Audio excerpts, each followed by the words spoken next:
O sol se derramava pelo céu como chumbo derretido naquela tarde de dezembro de 1995. Joana Mendonça contava as moedas sobre a mesa de madeira gasta pela terceira vez, movendo-as com dedos calejados. R$ 67. Não era suficiente para o aluguel, muito menos para as contas de luz atrasadas.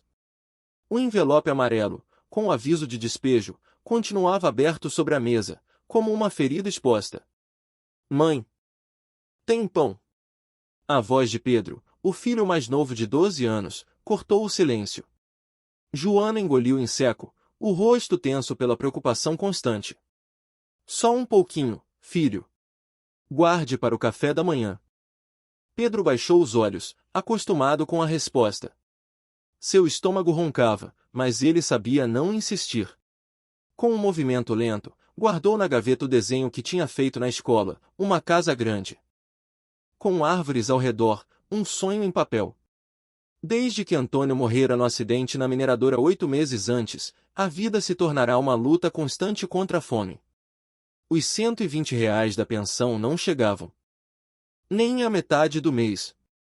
As roupas dos meninos, cada vez mais remendadas, mal escondiam como estavam crescendo. Marina e Carlos, os mais velhos, já entendiam a situação, mas Pedro ainda perguntava. Quando teriam comida de verdade na mesa? Carlos entrou no barraco, os 16 anos pesando nos ombros como se fosse muito mais velho. Trazia nos braços um feixe de lenha que coletara nas redondezas. O homem da padaria disse que não podemos comprar mais fiado, informou em voz baixa, tentando que Pedro não ouvisse. Disse que a dívida já está grande demais. Joana assentiu, mordendo o lábio. Mais uma porta se fechava. Marina, a filha do meio, com 14 anos, voltou da torneira comunitária carregando um balde de água. Suas mãos finas estavam vermelhas pelo peso, mas ela não reclamava. Dona Clara me ofereceu mais algumas roupas para lavar amanhã, disse Marina, com um sorriso cansado nos lábios. Disse que paga R$ 5. Você devia estar estudando, não lavando roupa. Murmurou Joana, mas a gratidão brilhava em seus olhos. O carteiro apareceu na porta, segurando um envelope. Era um homem magro, de meia idade, com olhos compreensivos, que já haviam visto muita miséria nas ruelas daquele bairro pobre. Dona Joana Mendonça. Ela sentiu, estendendo a mão trêmula. Mais uma conta, pensou, o coração já pesado de antecedência. É do cartório de Diamantina. Precisa assinar. Joana rabiscou seu nome no papel que ele oferecia e fechou a porta. O envelope trazia um selo oficial com o brasão da República. Dentro, uma notificação formal impressa em papel. Timbrado, seu avô paterno, Geraldo Mendonça, havia falecido, deixando-a como única herdeira de uma pequena fazenda na zona rural de Diamantina. Uma fazenda? Marina perguntou, espiando por cima do ombro da mãe, os olhos subitamente brilhando. A gente vai virar fazendeiro? Não seja boba, respondeu Joana, mas seu coração acelerou. Uma propriedade, mesmo abandonada, significava um teto. Um lugar onde não precisariam pagar aluguel. Talvez até pudessem plantar algo para comer. Mas eu nem conhecia esse avô direito, murmurou, tentando lembrar-se das poucas histórias que seu pai contava. Ele saiu de Diamantina faz tanto tempo. Naquela noite, enquanto os filhos dormiam no colchão dividido no chão, Joana ficou acordada, sentada no único banquinho da casa, olhando para as paredes descascadas do barraco. As mãos ardiam dos produtos químicos usados nas roupas que lavava para sobreviver. A pele estava ressecada, rachada em alguns pontos, marcada por calos duros nas palmas. No bolso do avental, as moedas insuficientes pesavam como chumbo. Na parede, entre as muitas rachaduras, estava pregada a única foto de família que possuíam, Joana, Antônio e os 3 filhos. Numa excursão da mineradora a um parque 2 anos antes. Era um outro mundo, uma outra vida, quando ainda tinham a esperança. Antônio sorria confiante, boné da empresa na cabeça, orgulhoso do emprego que considerava seguro. A pequena indenização pelo acidente acabará meses antes, consumida pelas dívidas que já tinham. O que eu tenho a perder? Sussurrou para si mesma, olhando a carta do cartório novamente. Um pedaço de terra, mesmo que fosse apenas mato e pedras, era mais do que tinha agora. Na semana seguinte, após vender o pouco que possuíam, o fogão de duas bocas, a televisão pequena que funcionava pela metade, algumas panelas, e com as poucas roupas em malas de papelão amarradas com barbante, a família embarcou no ônibus intermunicipal para Diamantina. Pedro levava seu único brinquedo, um carrinho de madeira feito pelo pai. Marina carregava os documentos importantes enrolados num pano. Carlos, o mais velho, mantinha o olhar firme. Como se prometesse à mãe que tudo daria certo. A viagem foi longa e cansativa. Pedro vomitou nas curvas da serra. Marina ficou com dor de cabeça, e Carlos tentava disfarçar a fome contando as placas dos carros que passavam. Joana não conseguiu dormir um minuto sequer, segurando contra o peito a bolsa surrada com os R$ 150 que conseguirá juntar, tudo o que restava para recomeçar a vida. O ônibus os deixou na rodoviária de Diamantina, no meio da tarde. A cidade histórica, com suas igrejas coloniais e casarões antigos, parecia de outro mundo.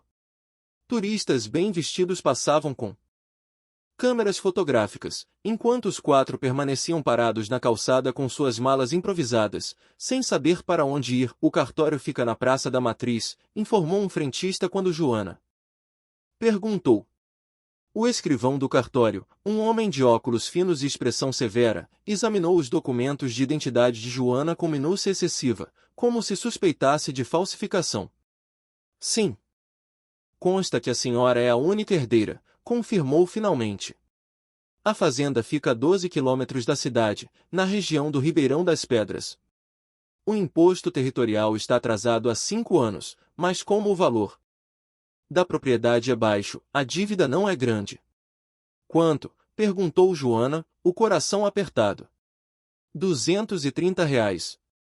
Era mais do que tinham. Joana sentiu o sangue gelar. O escrivão percebeu seu desconforto. Pode parcelar em 3 vezes. A primeira para regularizar a posse. Ela se sentiu aliviada, pagando R$ 80 no ato, mais da metade do que possuíam. Como chegamos até lá? Perguntou Carlos, preocupado com o dinheiro restante. A fazenda ficava a 12 quilômetros da cidade, numa região isolada, sem transporte público naquela direção. Quando o motorista do único caminhão de entregas aceitou levá-los pelo resto do caminho, cobrou quase todas as moedas que Joana ainda tinha. É aqui, disse, parando em frente a uma porteira caída. O que viram diante deles não era uma fazenda, mas ruínas. A casa principal de adobe e madeira tinha metade do telhado desabado. Um mato alto crescia por todo lado, engolindo o que um dia deve ter sido um jardim. Havia um galinheiro vazio, um curral com teiras quebradas e uma estrutura que provavelmente servirá como paiol, agora invadida por trepadeiras.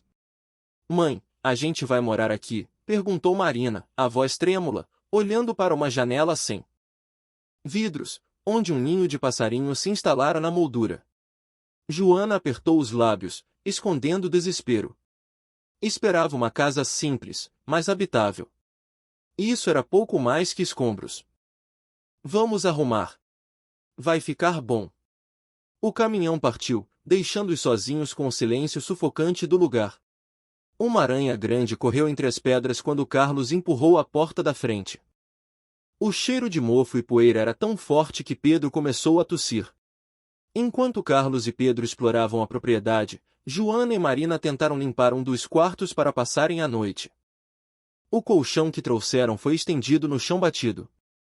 As paredes mostravam manchas de umidade, em alguns cantos, o barro caíra completamente, revelando a estrutura de madeira por dentro.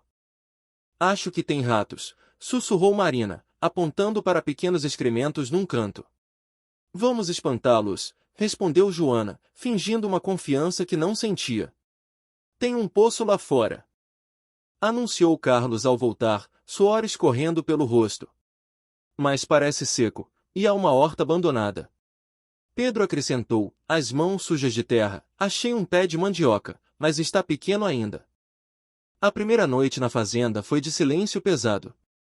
Deitada ao lado dos filhos, ouvindo os estalos da casa velha e os ruídos de pequenos animais nas paredes, Joana chorou sem fazer barulho.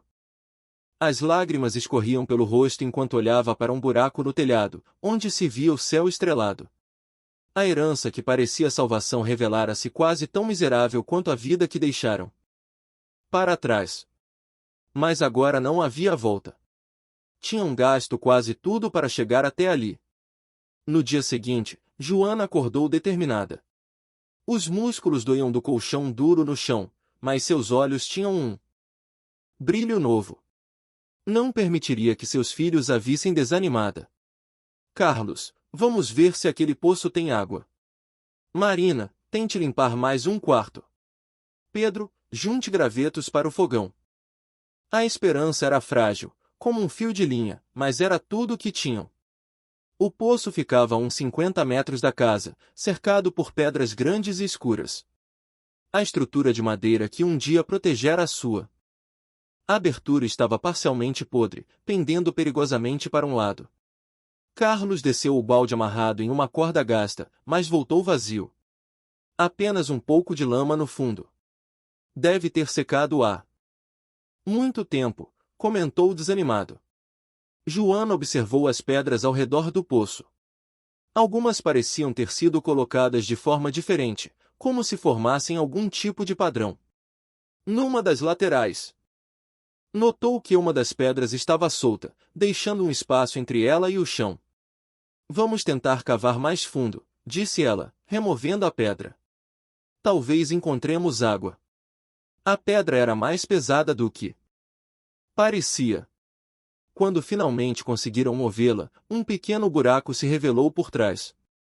Carlos ajoelhou-se curioso e apontou a lanterna improvisada que havia feito com um vidro e uma vela.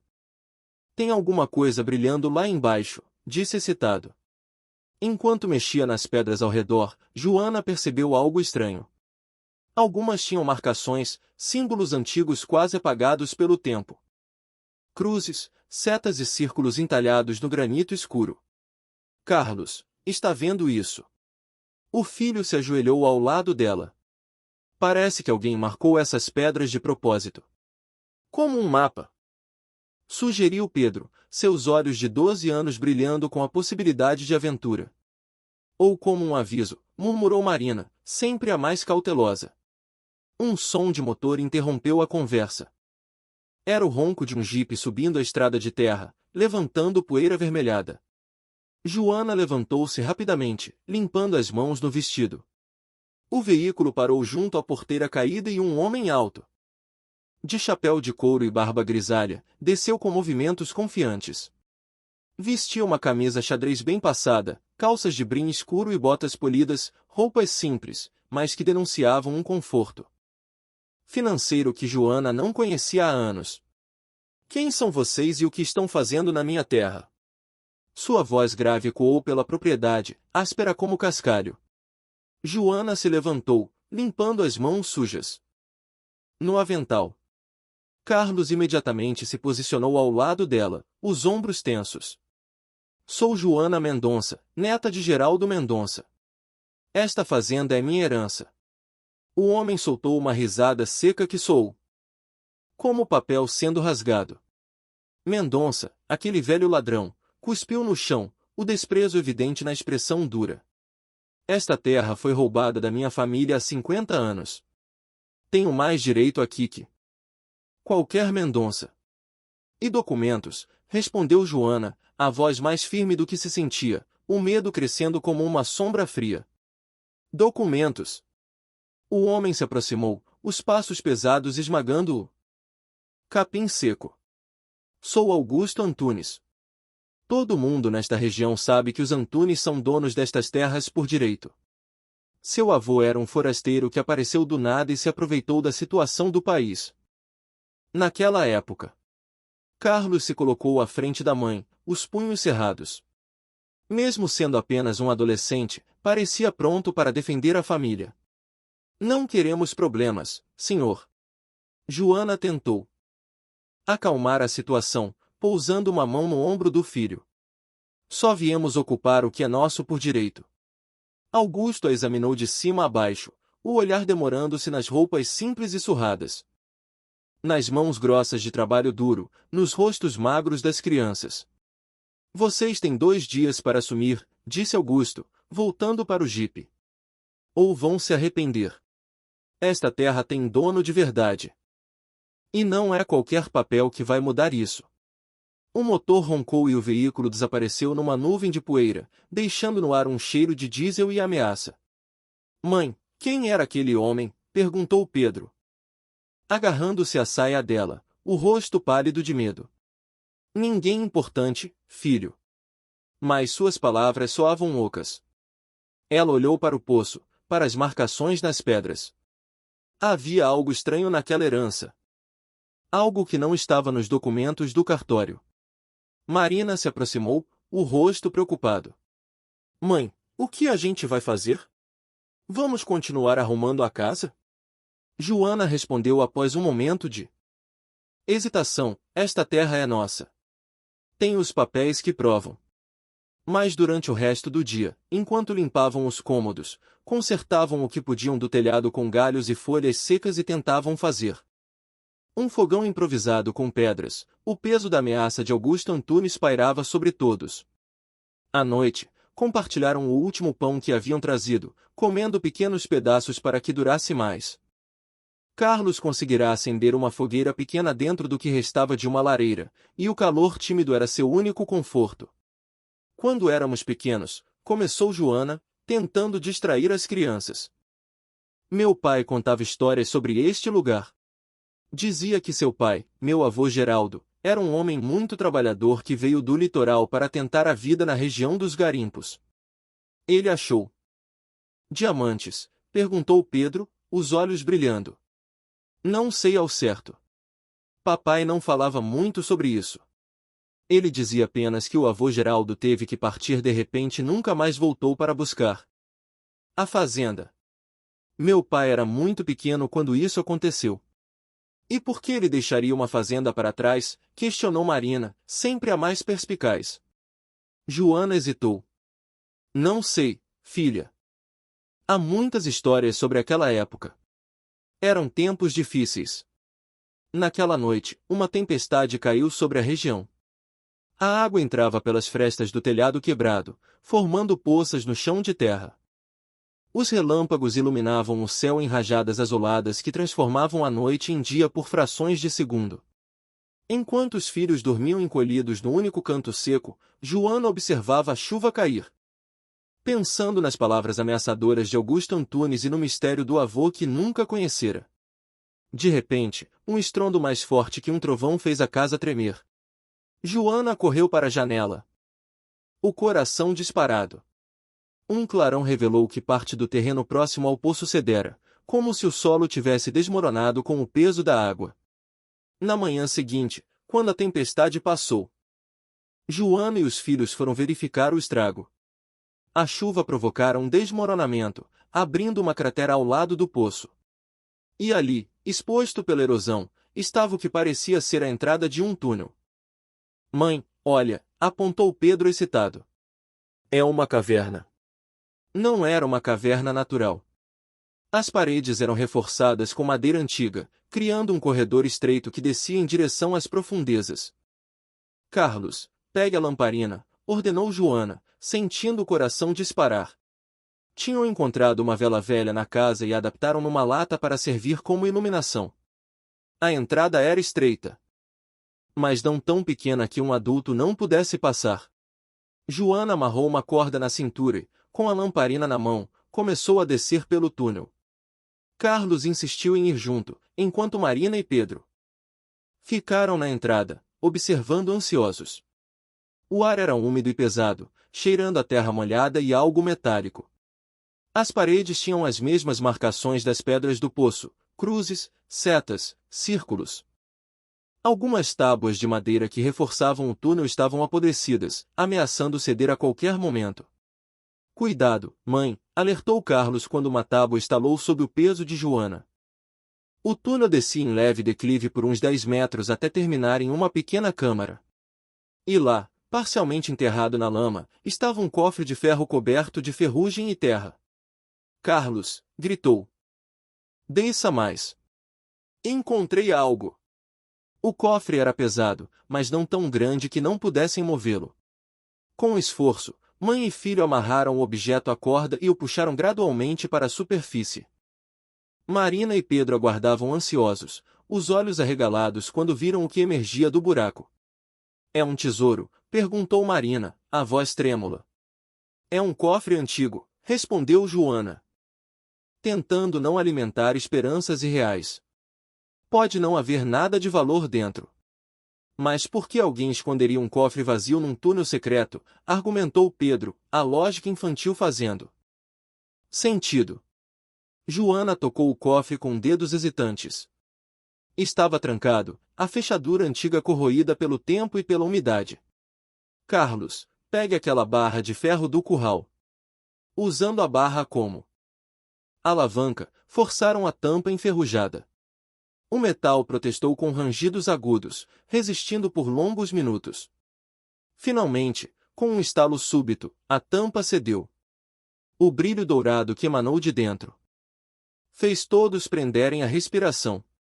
Moedas de ouro, algumas joias antigas e documentos cuidadosamente embrulhados em couro. Joana pegou uma das moedas com cuidado. Era pesada, maciça, com inscrições que ela não conseguia ler completamente. É ouro de verdade, mãe? Perguntou Pedro, tocando uma das moedas com reverência. Acho que sim, respondeu ela, a voz quase sumindo. Carlos examinou alguns dos documentos com cuidado, desdobrando o couro protetor. Eram escrituras de terra, contratos e cartas datadas de 1922 a 1925. O nome de seu bisavô, Geraldo Mendonça, aparecia em vários lugares junto com o nome Antunes.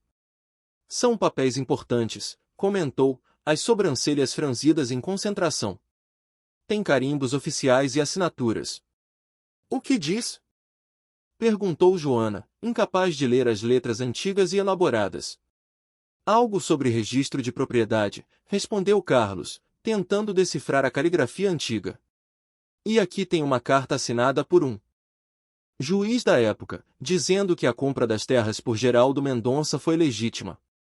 Joana sentiu um arrepio percorrer sua espinha.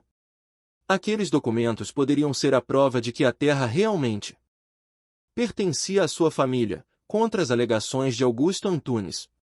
Antes que pudessem examinar mais a fundo, o som de um motor aproximando-se fez todos congelarem. O jipe de Augusto Antunes estacionou junto à porteira, mas desta vez ele não estava sozinho.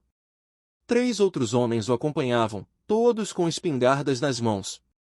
Rápido, escondam o cofre, sussurrou Joana, o coração martelando contra as costelas. Carlos e Marina arrastaram o cofre para dentro da casa, escondendo-o sob o assoalho solto de um dos quartos. Joana saiu para encontrar os visitantes, as mãos trêmulas escondidas no avental, tentando aparentar uma calma que estava longe de sentir. Falei que vocês deveriam partir, disse Augusto, aproximando-se com passos pesados, o rosto vermelho de raiva. Os outros homens permaneceram alguns metros atrás, as espingardas casualmente apoiadas nos braços, mas claramente visíveis como aviso. E eu disse que temos os documentos desta terra, respondeu Joana, forçando firmeza na voz. Acabei de chegar com meus filhos. Não temos para onde ir. Documentos? Augusto sorriu, um sorriso frio que não alcançava os olhos duros como pedras. Você sabe o que seu avô fez nesta terra? Sabe de onde veio o dinheiro para comprá-la? Joana ficou em silêncio, o coração batendo forte contra as costelas. Carlos estava parado na porta da casa, pronto para defendê-la, se necessário. Mas o que um garoto de 16 anos poderia fazer contra homens armados?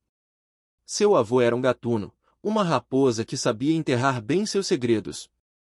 Augusto olhou para o poço, para o desmoronamento.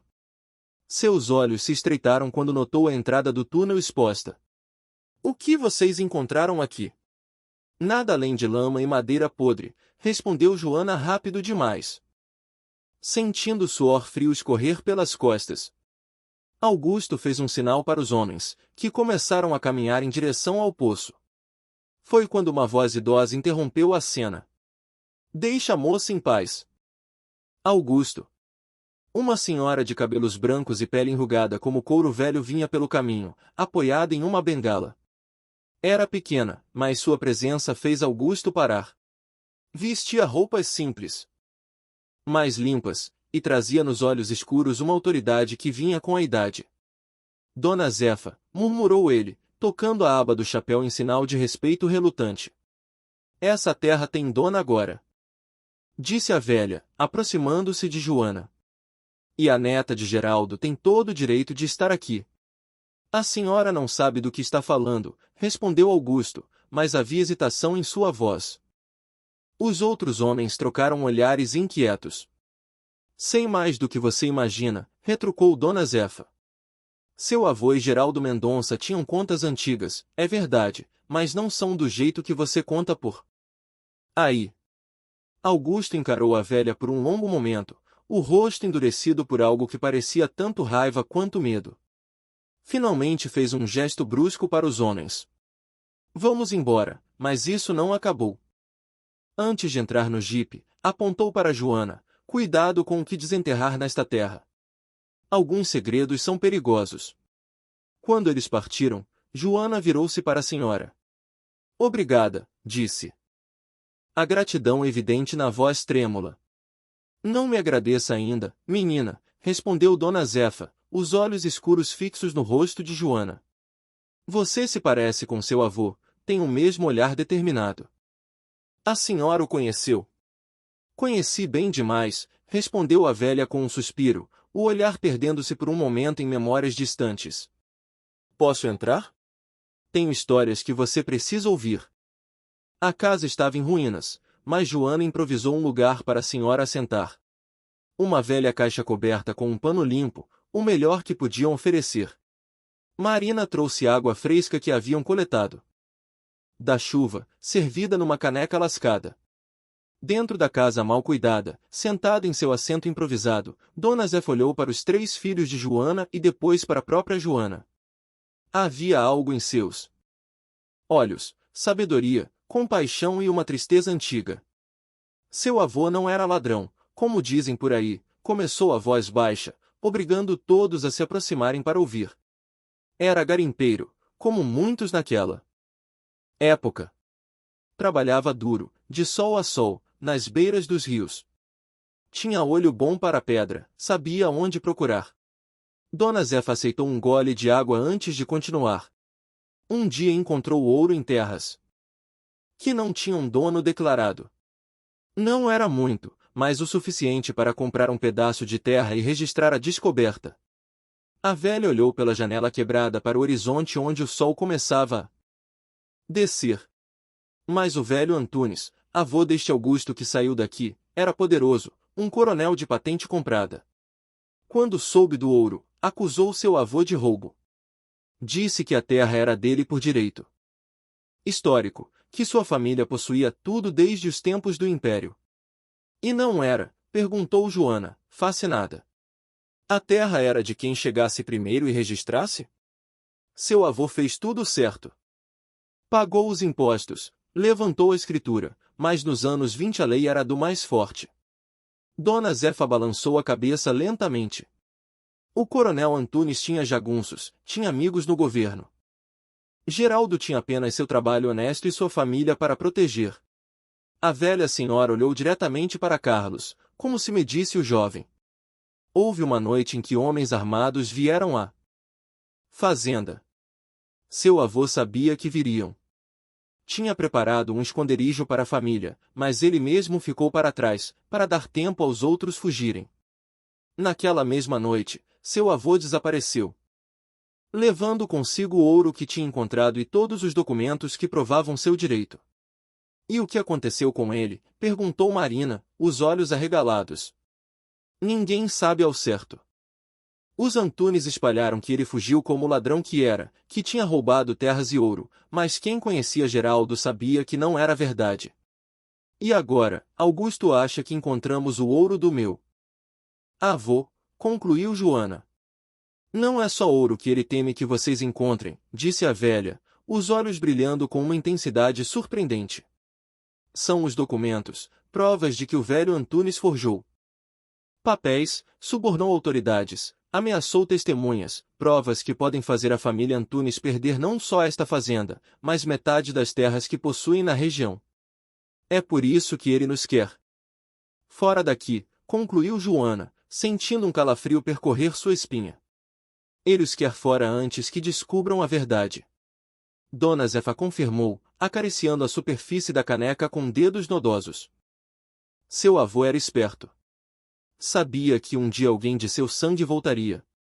Por isso, escondeu tudo de um modo que só a família poderia encontrar. Como a senhora sabe de tudo isso? Perguntou Carlos. Desconfiado. A velha sorriu, um sorriso triste, cheio de memórias dolorosas. Eu era jovem quando tudo aconteceu. Trabalhava na casa dos Antunes como criada. Via e ouvia coisas que não devia. Ela abaixou a voz. O coronel velho se gabava de ter expulsado seu avô. Dizia que tinha comprado o delegado e o juiz da época, mas tinha medo. Sempre teve medo que um dia a verdade viesse à tona.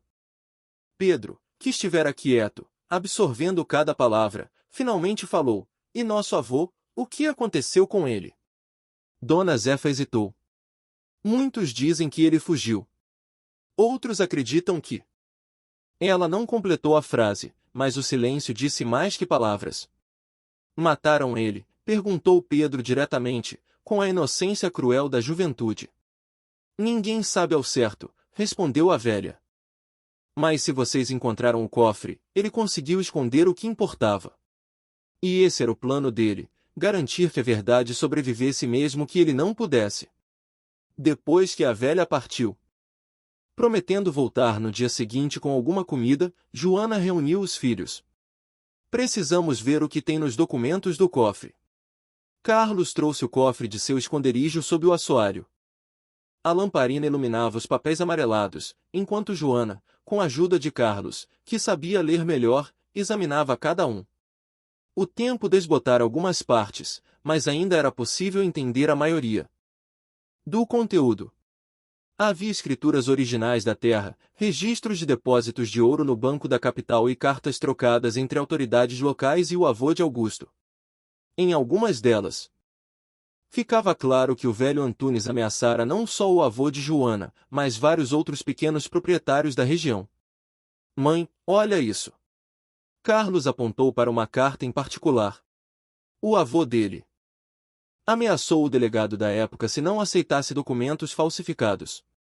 Em outra carta, havia confissões detalhadas de como os Antunes haviam forjado títulos de terra, não só da propriedade de Geraldo Mendonça, mas de vários outros garimpeiros da Várias. Havia até uma lista de nomes, pessoas que haviam perdido tudo para os Antunes.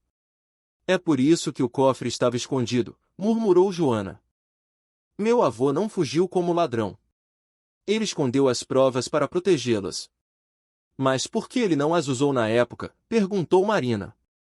Talvez não tivesse chance, respondeu Carlos. Se o coronel tinha comprado todas as autoridades. Mas agora nós temos, disse Joana, a determinação surgindo em seu peito. Naquela noite, o sono não veio facilmente para nenhum deles. Cada estalo da casa velha, cada uivo do vento, parecia um aviso. Joana sabia que assim que Augusto descobrisse que tinham encontrado o cofre, estariam em perigo. O ouro, por si só, era motivo para a violência, mas os documentos eram uma sentença de morte.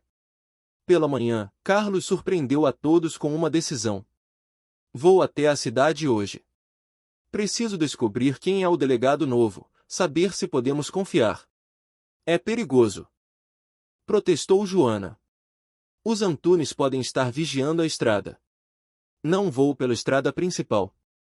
Conheço um atalho pelo mato. Um garoto na cidade me mostrou. Joana hesitou, mas sabia que o filho tinha razão.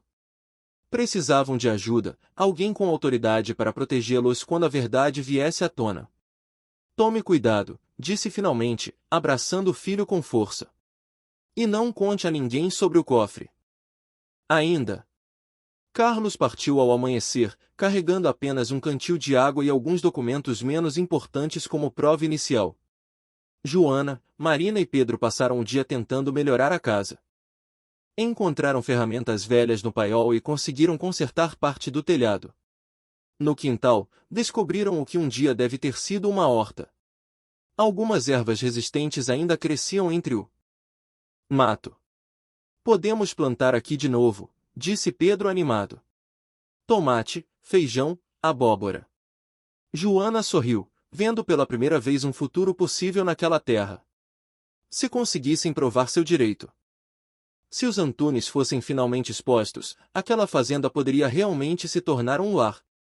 No final da tarde, quando o sol começava a se pôr, o som de passos apressados fez Joana correr para a frente da casa. Era Carlos, ofegante e com o rosto coberto de suor, mas sorrindo.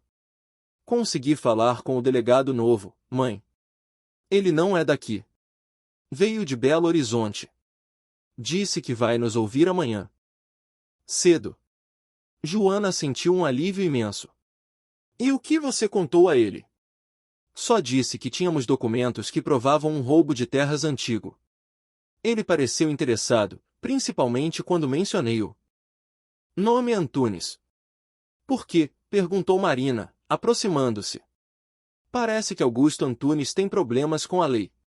O delegado disse que já recebeu várias denúncias contra ele, mas nunca teve provas suficientes para agir.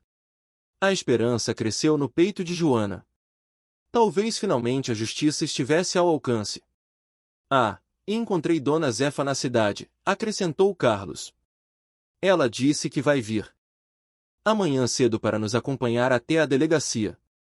Naquela noite, ao redor de uma pequena fogueira feita dentro da casa para afastar o frio, Joana e os filhos fizeram planos. Decidiram que levariam apenas os documentos mais importantes para a delegacia, deixando o ouro escondido por enquanto. Era verdade que importava primeiro a justiça para o avô que nunca conheceram. E se o delegado não acreditar em nós? Perguntou Pedro, sempre o mais cauteloso. Os documentos falam por si, respondeu Joana. São papéis oficiais, com selos e assinaturas. Não tem como negar. Mal sabiam eles que, enquanto conversavam, olhos vigilantes os observavam de longe. Na escuridão da noite, a quilômetros dali, na sede da fazenda dos Antunes, uma casa grande de 2 andares com varandas amplas e jardins bem cuidados.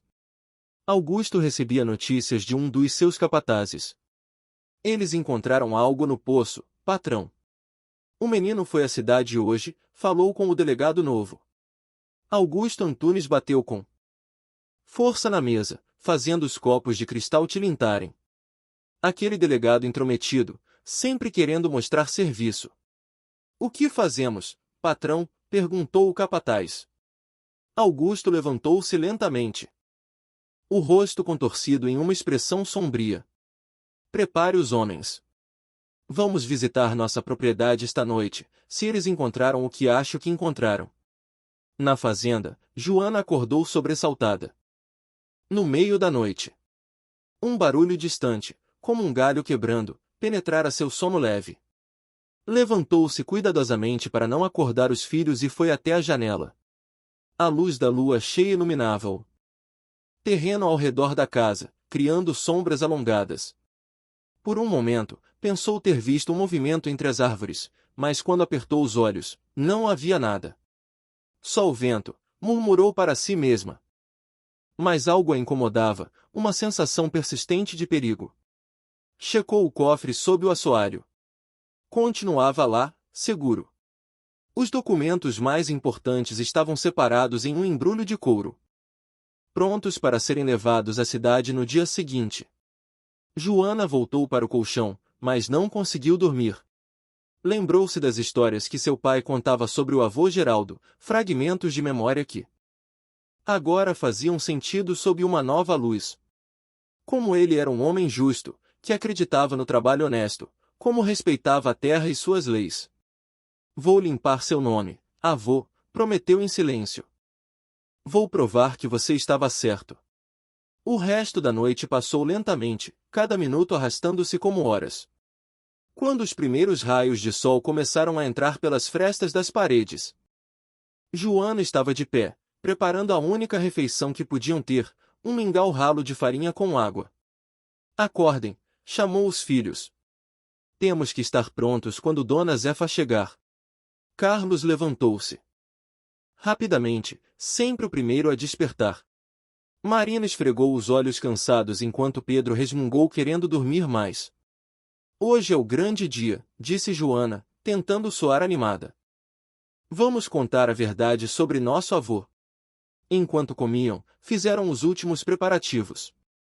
Carlos conferiu novamente os documentos, organizando-os em ordem cronológica. Marina ajudou a mãe a arrumar as poucas roupas limpas que tinham. Queriam parecer apresentáveis diante do delegado. Foi Pedro quem primeiro notou algo estranho. Mãe, chamou da janela. Tem gente vindo pela estrada. Joana correu para olhar. Não era Dona Zefa. Eram 3 jipes levantando poeira na estrada de terra, aproximando-se rapidamente. São os homens do Augusto, disse, o coração acelerando. Carlos. Pegue o pacote com os documentos. Marina, Pedro, venham comigo. Para onde vamos? Perguntou Marina, um medo evidente em sua voz. Pelo túnel do poço, ele deve levar a algum lugar. Não havia tempo para discutir. Os veículos já estavam quase na entrada da fazenda. Joana pegou a pequena bolsa onde guardar algumas moedas de ouro, o mínimo necessário para recomeçar em outro lugar, se precisassem. E o cofre? Perguntou Carlos. Deixe escondido. É pesado demais para levarmos. Os documentos são o que importa agora. A família correu para o poço, ouvindo o ronco dos motores cada vez mais próximos. O túnel era estreito e escuro, mas não tinham escolha. Joana desceu primeiro, seguida por Marina e Pedro. Carlos foi o último, carregando o pacote de documentos bem preso ao corpo. O túnel vai para onde? Perguntou Pedro, a voz pequena e assustada. Não sei, filho, mas deve ser para longe daqui. O ar no túnel era pesado, cheirando a terra úmida e mofo. Avançaram agachados, guiados apenas pela fraca luz da lamparina que Carlos carregava. As paredes de terra e pedra pareciam se fechar ao redor deles, mas continuaram avançando. De repente, o túnel começou a subir e, após alguns metros, Joana sentiu uma rajada de ar fresco. Estavam saindo em algum lugar. Vejam, exclamou quando a lamparina iluminou o que parecia ser uma saída. Emergiram em um pequeno vale a uns 500 metros da casa, protegidos por uma formação rochosa. De onde estavam, podiam ver a movimentação na fazenda. Homens armados cercando a casa, Augusto Antunes gritando ordens. Estão procurando a gente, sussurrou Marina, agachando-se atrás de uma pedra. E o cofre, acrescentou Carlos. Temos que ir para a cidade. Joana decidiu. Se chegarmos ao delegado com os documentos, estaremos seguros. Mas como? Questionou Pedro. Eles estão bloqueando a estrada. Joana observou o terreno ao redor. Ao longe, uma trilha estreita serpenteava entre as árvores, subindo pela encosta. Por ali, apontou, aquela trilha deve levar até a estrada principal, mais à frente. Se conseguirmos contornar a fazenda sem sermos vistos. Não tiveram tempo de terminar o planejamento. Um dos homens de Augusto notara a movimentação na encosta e apontou em sua direção. Ali tem alguém. Corram, gritou Joana, empurrando os filhos para a trilha. O que se seguiu foi uma perseguição desesperada. A família corria pela trilha acidentada, ouvindo os gritos dos homens e o som de motores sendo ligados. Carlos, sendo mais forte, ajudava Pedro quando o terreno ficava mais difícil. Marina seguia de perto, o rosto marcado pelo medo e determinação. Joana vinha por último, olhando constantemente para trás para avaliar a distância dos perseguidores. A trilha subia cada vez mais, tornando-se íngreme em alguns trechos. Pedras soltas rolavam sob seus pés e galhos de árvores arranhavam seus rostos e braços, mas não podiam parar. A adrenalina os empurrava para frente. O instinto de sobrevivência mais forte que o cansaço. Após o que pareceu uma eternidade, chegaram a um platô de onde podiam ver a estrada principal ao longe. Também podiam ver os jipes contornando a base da encosta, procurando um caminho para subir. Estamos quase lá. Joana encorajou os filhos, tentando ignorar a própria exaustão. Foi quando ouviram o som de um carro se aproximando pela estrada. Não era um jipe, mas uma caminhonete velha que reconheceram imediatamente. É Dona Zefa, exclamou Carlos. A velha senhora cumprirá sua promessa, vindo buscá-los para ir à cidade. Vendo-os no alto da encosta, parou o veículo. Depressa, gritou. Os homens do Augusto estão vindo pelo outro lado. A família desceu a última parte da encosta aos tropeções, escorregando na terra. Solta! Chegaram à estrada no momento em que os jipes apareciam na curva distante. Entrem, ordenou Dona Zefa, o motor já ligado. Joana empurrou os filhos para dentro da caminhonete e pulou na cabine ao lado da velha. Vá! Vá! A caminhonete arrancou com um solavanco, deixando uma nuvem de poeira. No banco traseiro, Carlos segurava firmemente o pacote de documentos, enquanto Marina e Pedro se agarravam um ao outro, olhando assustados pela janela traseira.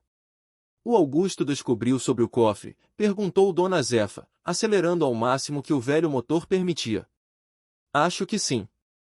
Respondeu Joana, ofegante. Tínhamos acabado de achar a saída do túnel quando eles chegaram. Eu devia ter imaginado que ele não esperaria até amanhã, disse a velha, frustrada. Os homens da cidade viram seu filho falando com o delegado. As notícias correm rápido por aqui. Para onde estamos indo? Perguntou Carlos do banco traseiro. Direto para a delegacia, respondeu Dona Zefa. Seus olhos fixos na estrada à frente. O delegado Mendes está nos esperando. Pelos espelhos laterais, podiam ver os jipes se aproximando rapidamente. A caminhonete velha não tinha potência para distanciar-se muito. Vão nos alcançar, disse Marina, um medo evidente em sua voz. Quase chegando, murmurou Dona Zefa, forçando o veículo ao limite. As primeiras casas da cidade apareceram. E logo estavam nas ruas de paralelepípedos do centro histórico. Pessoas na calçada olhavam curiosas para a caminhonete que passava em alta velocidade, seguida de perto pelos jipes. A delegacia ficava na praça central, um prédio pequeno de estilo colonial, com o brasão da polícia na fachada. Dona Zefa freou bruscamente em frente, quase derrapando. Saiam rápido. A família saltou da caminhonete. Correu para a entrada da delegacia. Carlos ia à frente, protegendo o pacote de documentos. Joana ajudou Pedro enquanto Marina seguia colada à mãe. Entraram no prédio no exato momento em que os jipes paravam com um guincho de pneus. Dentro da delegacia, um homem jovem com uniforme policial os recebeu surpreso com a entrada abrupta. Delegado Mendes, perguntou Joana, ofegante. Sou eu. Respondeu, observando o estado agitado do grupo. Meu nome é Joana Mendonça. Precisamos de sua ajuda. Temos provas de um crime. No mesmo instante, Augusto Antunes entrou pela porta, seguido por 2 de seus homens. Seu rosto estava vermelho de raiva e seus olhos fixaram-se imediatamente em Carlos e no pacote que ele segurava. Delegado, disse Augusto, tentando manter a compostura. Essas pessoas invadiram minha propriedade e roubaram documentos particulares da minha família. O delegado Mendes olhou de Augusto para Joana, avaliando a situação. Era um homem de cerca de 40 anos, com olhos perspicazes e postura confiante. É isso verdade, senhora Mendonça? Não, respondeu Joana firmemente.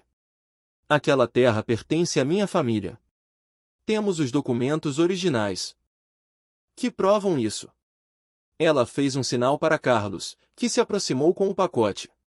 E mais que isso, temos provas de como os Antunes roubaram não só a nossa terra, mas de várias outras famílias há décadas atrás. Isso é difamação, vociferou Augusto. Vou processá-los. Acalme-se, senhor Antunes, disse o delegado com autoridade. Vamos verificar esses documentos antes de fazer qualquer acusação. Ele se virou para Joana.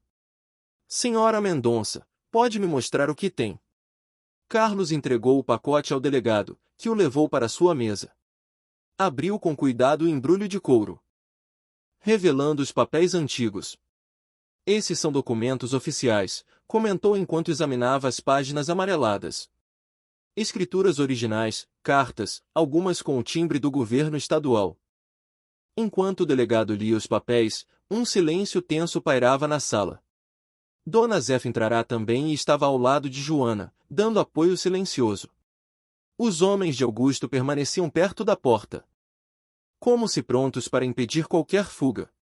Após alguns minutos que pareceram horas, o delegado levantou os olhos dos documentos. Seu olhar estava sério, contemplativo. Senhor Antunes, disse finalmente, esses documentos contêm acusações graves contra sua família.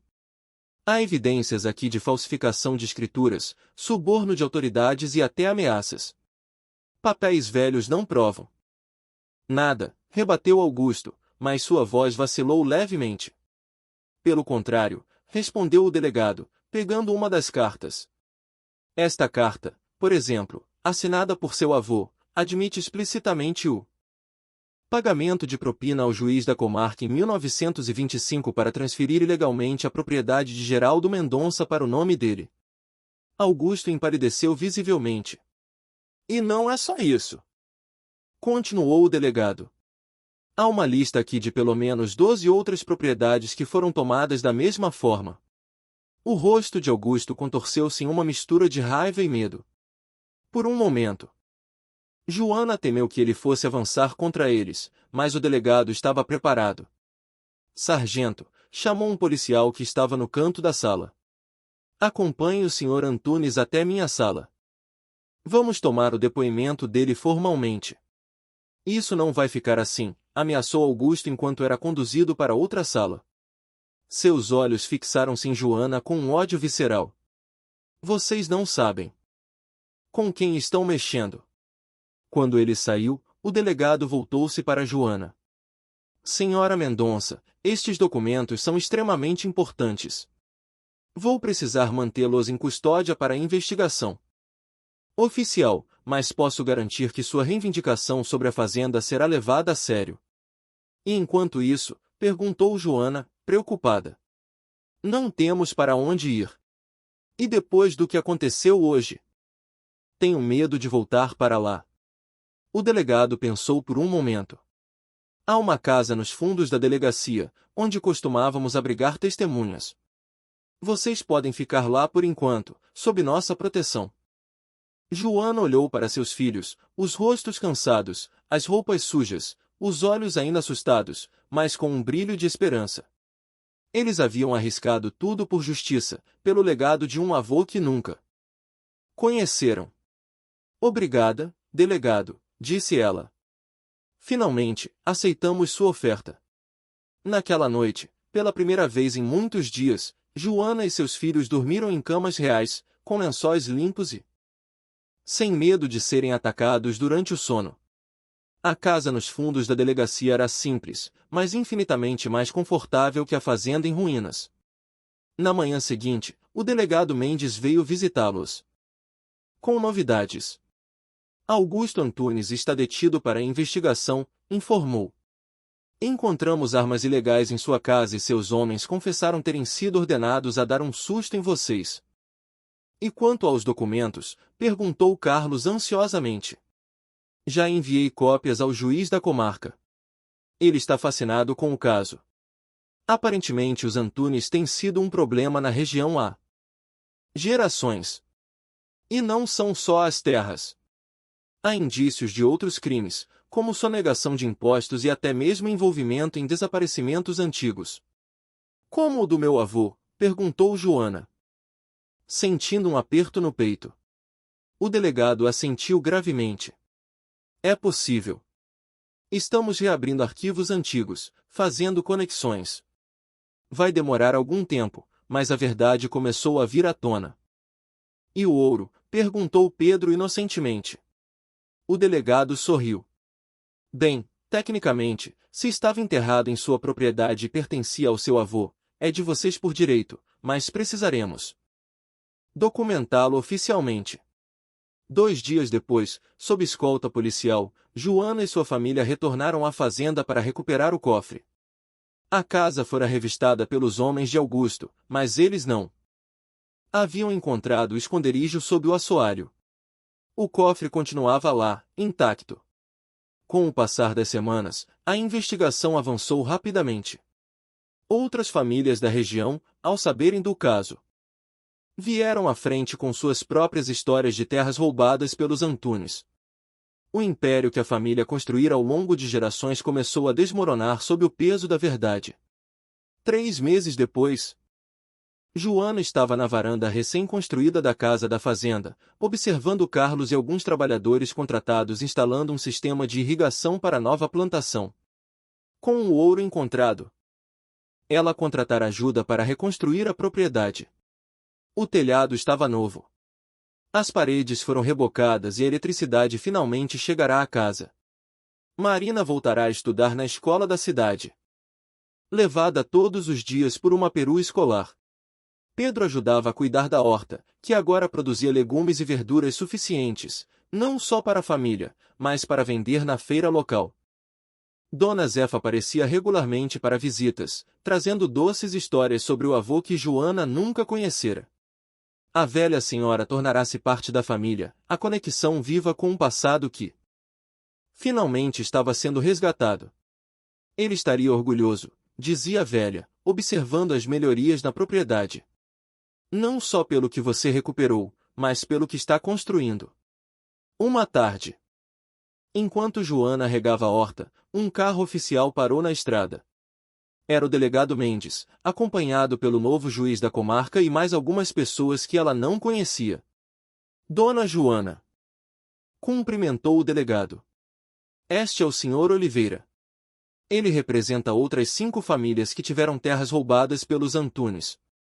Graças aos documentos que você encontrou, eles estão recuperando o que é deles por direito. O Sr. Oliveira, um homem de mãos calejadas pelo trabalho na terra e cabelos embranquecidos pelo tempo, apertou sua mão com emoção. A senhora não sabe o que isso significa para nós.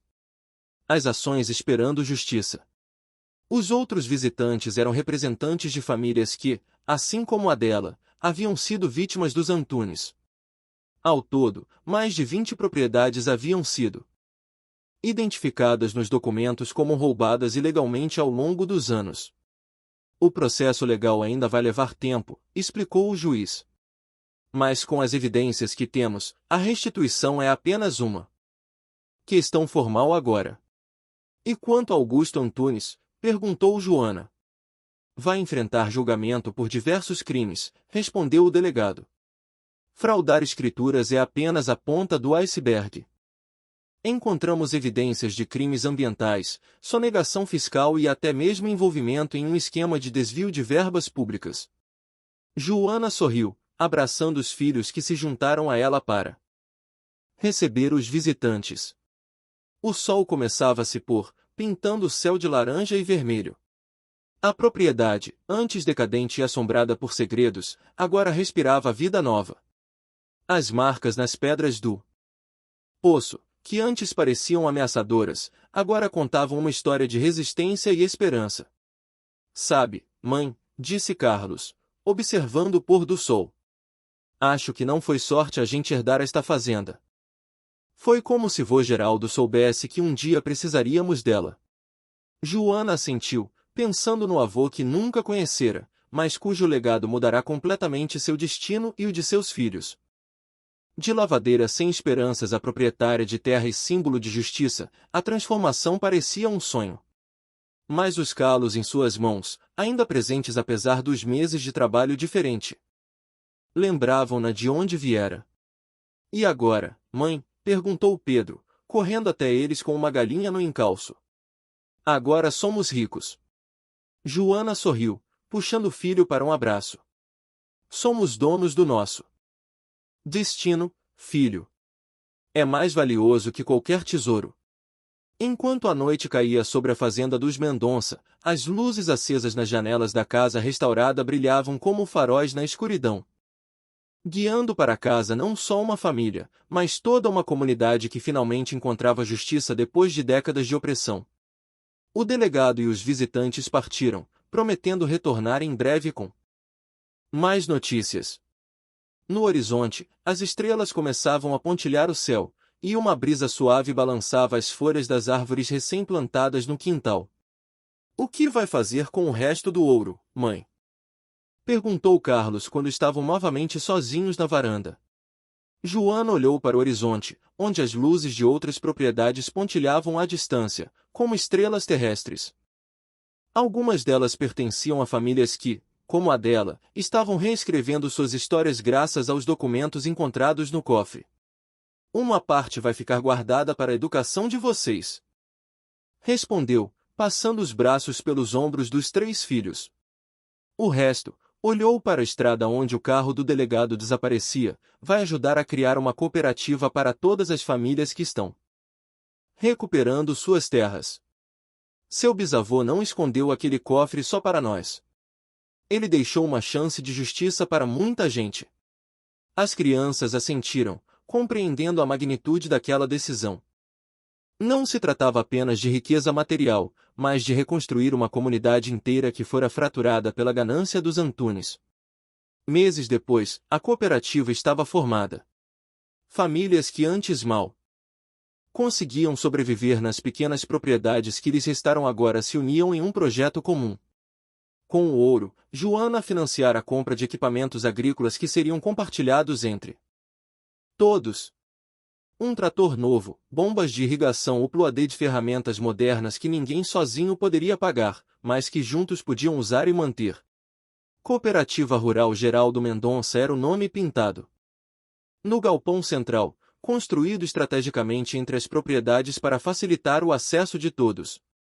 Ali, além dos equipamentos, guardavam as sementes, organizavam as escalas de uso do trator e planejavam plantios coletivos. Numa manhã ensolarada de primavera, Joana observava com satisfação o movimento no pátio da cooperativa. Carlos, agora com 17 anos, tornará-se uma espécie de coordenador não oficial. Sua inteligência natural e liderança eram reconhecidas até pelos mais velhos. Estava ajudando um dos vizinhos, seu Joaquim, a calcular a quantidade de sementes necessárias para sua plantação. Marina, com 15 anos, assumirá o controle dos livros contábeis da cooperativa, anotando meticulosamente cada entrada e saída, cada empréstimo de equipamento, cada compra coletiva. Seu talento para números impressionava a todos, especialmente a professora da escola, que insistia que ela deveria pensar em faculdade quando terminasse o ensino médio. Pedro, ainda com seus 13 anos, era o mensageiro oficial, levando recados de uma propriedade a outra, sempre acompanhado de um cachorro vira-lata que adotará pouco depois de se mudarem para a fazenda. O garoto conhecia cada trilha, cada atalho da região e adorava contar histórias fantásticas sobre tesouros escondidos e mistérios da fazenda para as outras crianças. Pensando no quanto mudou, a voz de Dona Zefa trouxe Joana de volta ao presente. A velha senhora tornará-se uma presença constante na vida da família. Com seus conhecimentos de ervas medicinais, ajudava a manter uma pequena farmácia natural na cooperativa, além de ser a memória viva da história local. Às vezes, parece que foi ontem que chegamos aqui sem nada, respondeu Joana, sorrindo para a idosa. E outras vezes parece que sempre vivemos aqui. O tempo é assim mesmo, filosofou Dona Zefa. Passa como água no rio, mas deixa marcas como chuva na terra seca. Do outro lado do pátio, um carro oficial estacionava. Era o delegado Mendes, acompanhado por um homem de terno que Joana não reconhecia. Bom dia, Dona Joana. O delegado cumprimentou, aproximando-se com seu jeito formal, mas amigável. Este é o doutor Paulo, do Ministério Público. Veio de Belo Horizonte especialmente para falar com a senhora. Joana sentiu um aperto no estômago. Mesmo depois de meses, as lembranças dos dias de perigo ainda deixavam alerta. Não se preocupe. O delegado tranquilizou, percebendo sua hesitação. São boas notícias. O homem de terno se adiantou, estendendo a mão. Senhora Mendonça, é um prazer conhecê-la. Tenho ouvido muito sobre o trabalho que vocês desenvolveram aqui. Não fizemos nada demais, respondeu Joana modestamente. Só estamos tentando recuperar o tempo perdido. Pelo contrário. Sorriu o Dr. Paulo. O que vocês fizeram aqui é extraordinário. Não apenas recuperaram o que era seu por direito, mas criaram um modelo que está inspirando outras comunidades. Ele explicou o que viera para formalizar a situação da cooperativa perante o governo estadual.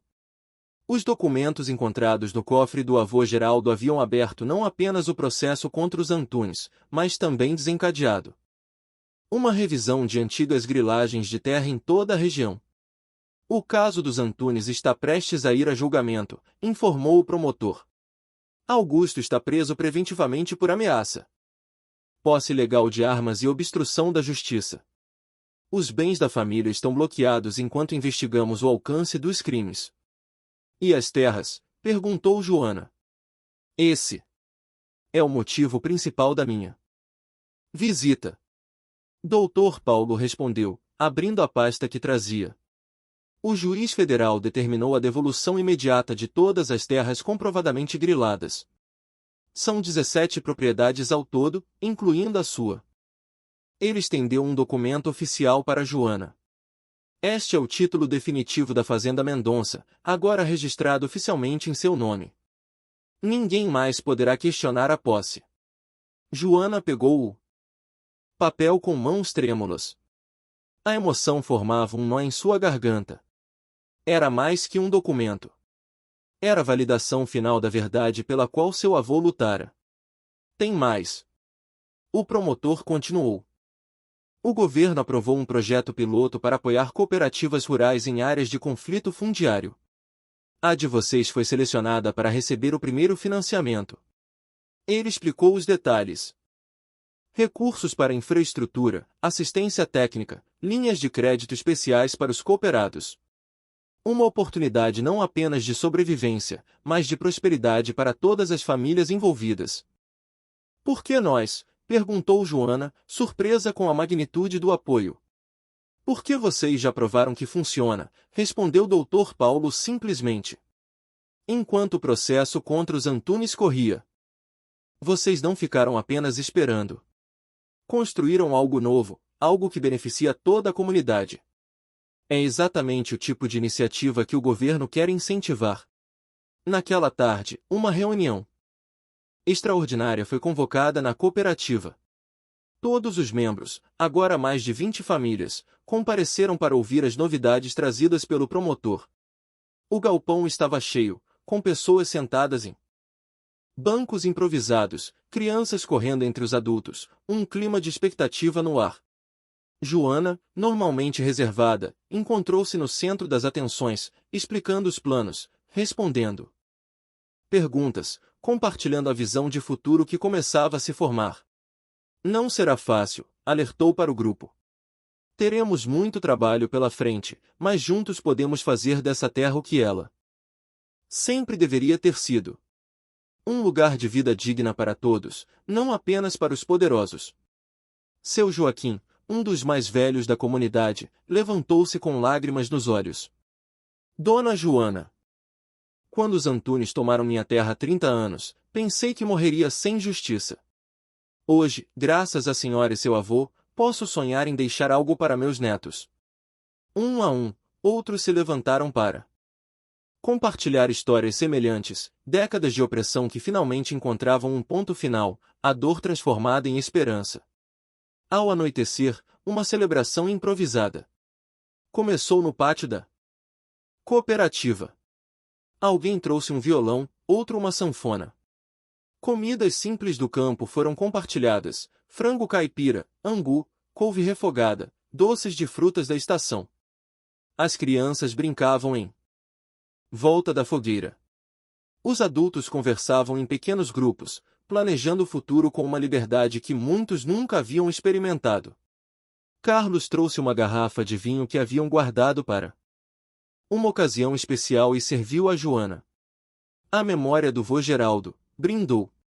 Joana olhou ao redor para as famílias reunidas, para os rostos marcados pelo trabalho duro, mas agora iluminados pela esperança. Pensou no avô que nunca conhecera, mas cujo legado transformará tantas vidas. Ele escondeu o ouro e os documentos porque sabia que um dia seriam necessários, refletiu. Não apenas para provar seu direito, mas para restaurar a justiça para todos. Dona Zefa, que se juntara ao grupo, assentiu pensativamente. Geraldo sempre foi assim. Pensava além do próprio nariz. Quando percebeu que não poderia vencer os Antunes naquele momento, não fugiu como covarde. Plantou uma semente para o futuro. E nós colhemos os frutos. Marina completou, juntando-se à conversa. Enquanto a noite avançava, Joana afastou-se um pouco da celebração e caminhou até um ponto alto da propriedade. De lá podia ver as luzes das casas espalhadas pela região, pequenos pontos luminosos na escuridão, cada um representando uma família que agora tinha uma nova chance. O céu estava claro, pontilhado por milhares de estrelas. Uma brisa suave carregava o cheiro de terra molhada e plantas em crescimento. Ao longe, o som da música e das risadas da festa criava uma melodia de vida renovada. Pedro a encontrou ali, trazendo consigo seu inseparável cachorro. Tá feliz, mãe? Joana abraçou o filho caçula, sentindo uma paz que não experimentava há anos.